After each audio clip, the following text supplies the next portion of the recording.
My name is Elise Corbin, and I've spent most of my adult life building things for other people. Quietly, invisibly. I was the one who co-signed the lease, designed the first logo, funded the website, and wrote the mission statement for the dojo my little sister now calls her empire. Last month, she stood in the middle of that dojo during an open class, flipped her perfect ponytail, and said with a smile, "She just helps clean the mats." Everyone laughed.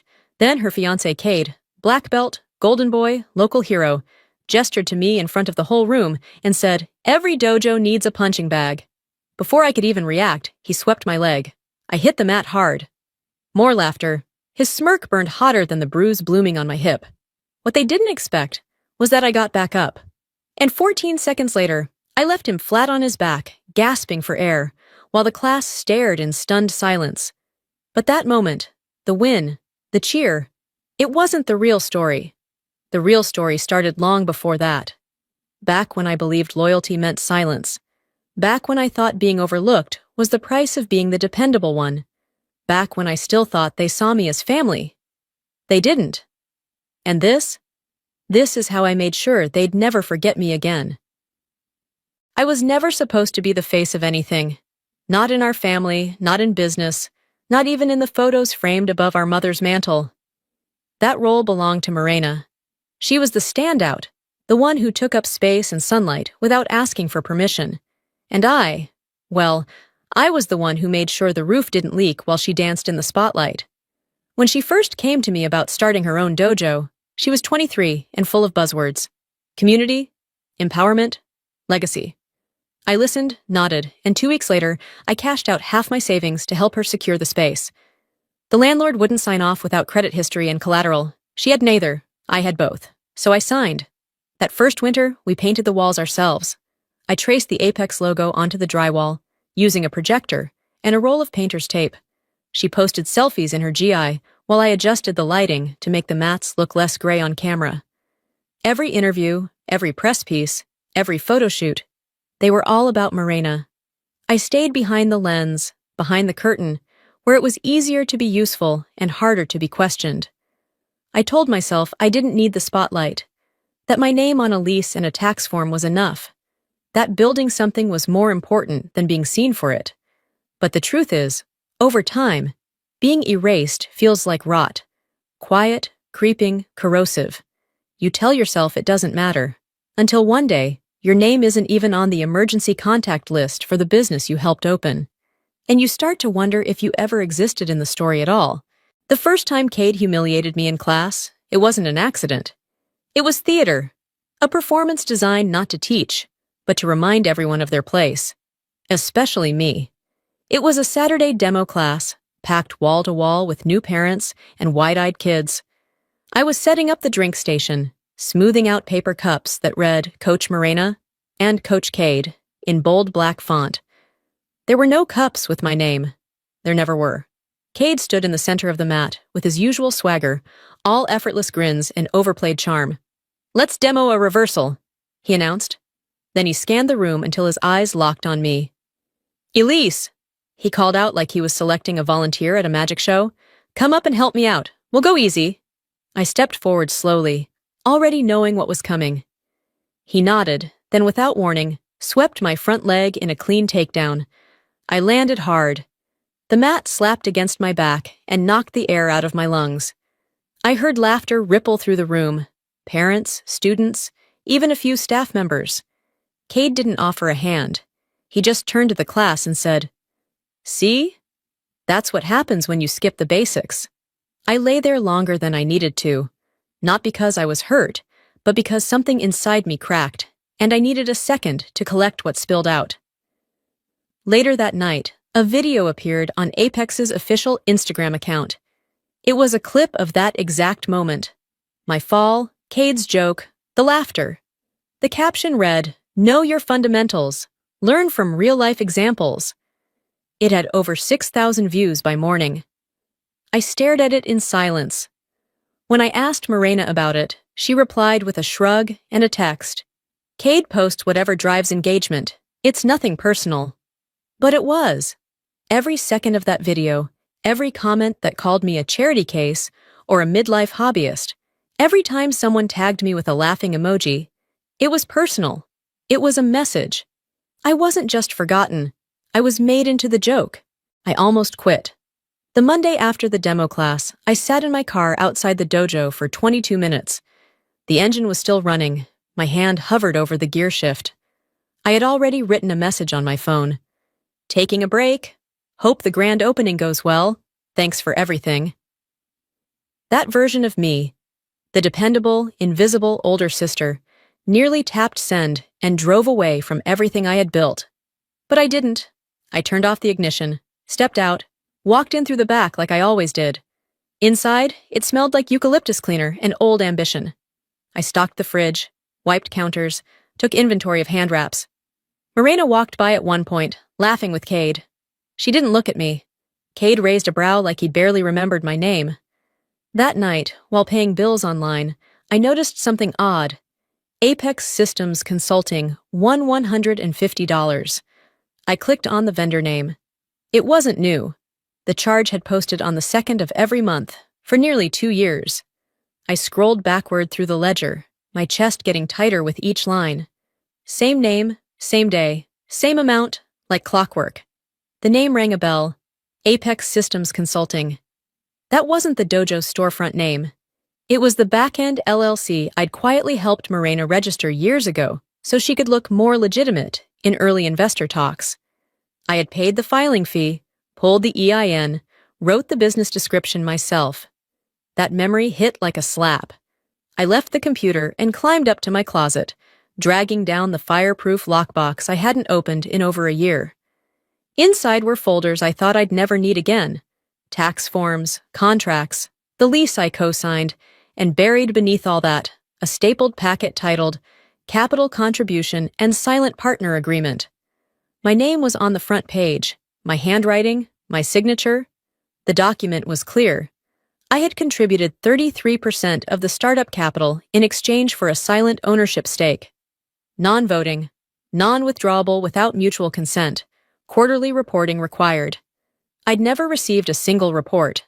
I flipped to the last page, where Morena's handwriting curled in pink gel pen. Just a formality, Elise. You're the best. That phrase used to make me feel appreciated. Now it read like a smirk. I stared at the agreement for a long time, each word like a needle. I remembered staying up late adjusting the dojo's first website, editing grant proposals, fixing Morena's pitch decks at midnight, paying her credit card balance just so she wouldn't default before a press interview. And now, this. A contract that erased my name from every photo, but not from every debt. I needed answers, and I needed them clean. The next morning, I drove 2 towns over to meet with Regina Dorsey, a CPA recommended by one of my trauma recovery clients. Her office was quiet, lined with 3-ring binders and the steady scent of lemon polish. She didn't say much at first, just listened. Then she reviewed my documents, flipping each page with gentle precision. Yellow highlighter, blue pen. She clicked her mouse a few times, then looked up and said evenly, "They used your name to secure a business loan last year." I blinked. "I never signed anything." "You didn't have to," she replied. "They used your equity contribution as part of the collateral package." I sat back. My throat was dry. "Is that legal?" "It's gray," she said. "Technically defensible, ethically disgusting." She tapped the document.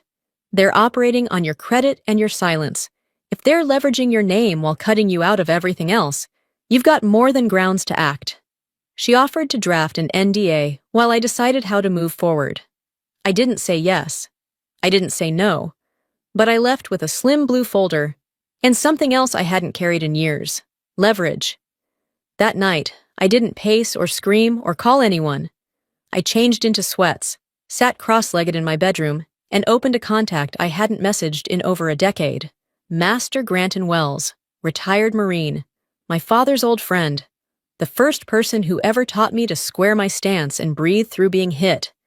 I typed just 2 sentences. "I want to train again." The reply came in 10 minutes. "Be here before dawn, bring your belt." And just like that, something shifted. Not from fury, not from revenge, from alignment. The Boston Open smelled like sweat, nerves, and bleach, like every other competition hall I'd ever stepped into years ago. But this time, I wasn't the invisible woman behind the camera or the clipboard. My name was printed on the bracket. Alternate black belt division, legal, earned. 3 matches passed before the announcement rang out. Due to a last-minute withdrawal, alternate Eilis Corbin has been placed in match 42. My breath stilled. Match 42, Cade's bracket. I walked toward the mat slowly, purposefully. I could feel the stares, the whispers. A couple of people pulled out phones murmuring, "Isn't that the woman from that training video?" Across the mat, Cade stood tall, arms crossed, expression unreadable until he saw me. His smirk bloomed, sharp as ever. He leaned toward the ref, whispered something, then looked at me like I was a scheduling error he intended to correct. I bowed, clean, controlled. Not to him, but to the moment. He returned the bow half-heartedly. "Didn't think they'd let charity cases in the black belt bracket," he muttered. I didn't reply. The referee signaled. Cade lunged immediately, predictable, arrogant. His weight came forward, too fast, too greedy. I sidestepped, redirected his momentum, and gripped his collar. My body remembered what my pride had forgotten. Balance, breath, timing. I felt the shift, the exact moment his weight overcommitted. That was all I needed. Arm drag, drop, hook, drive, tap. The whistle blew. 14 seconds. For a full heartbeat, there was only silence, thick and suspended, as if the world had to reboot itself to process what it just witnessed. Then came the clap, slow, then another. Then the hush broke into quiet disbelief. Cade rolled to his knees, chest heaving. He didn't look at me, didn't bow. He stood and walked off the mat, past the official, past the crowd, through the gym doors like a man walking away from his own shadow. I remained kneeling, not out of pain, not for show, just breathing, present. Then I bowed again, this time to the scar I'd carried, the silence I'd swallowed, the version of me that had waited too long to fight back. At the edge of the mat stood Master Wells. He didn't clap, didn't smile, just nodded once and said, "That's what it means to hold your line." Behind him, I saw Morena frozen at the barrier. Her eyes wide, her mouth just barely open like a speech had been ripped from her lips before she could give it. I didn't speak to her. I didn't need to. Instead, I reached into my gym bag and pulled out a gray towel, creased, faded, and still stained faintly with Tiger Balm. The one Cade once threw at my feet like I was there to clean up after him. I walked to the exact spot where he'd swept me in front of the whole class weeks ago, where they laughed, where I fell, where the video went viral. I folded the towel in half, then again, and laid it there, no words, no vengeance, just presence. Then I walked off the mat. The clip of me defeating Cade was everywhere by the next morning, not just on tournament highlight reels, but on martial arts forums, Instagram reels, Reddit threads. Strangers were remixing the video, captioning it with things like 14 seconds of justice, or from punching bag to black belt.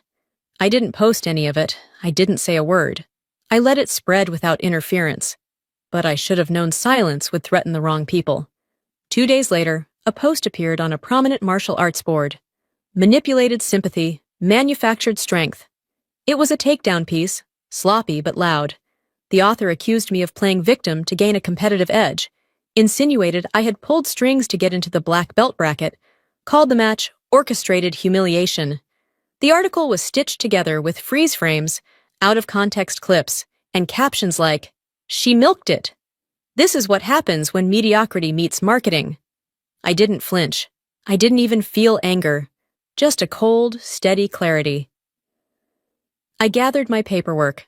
The ownership agreement, the recurring bank charges, the loan statements.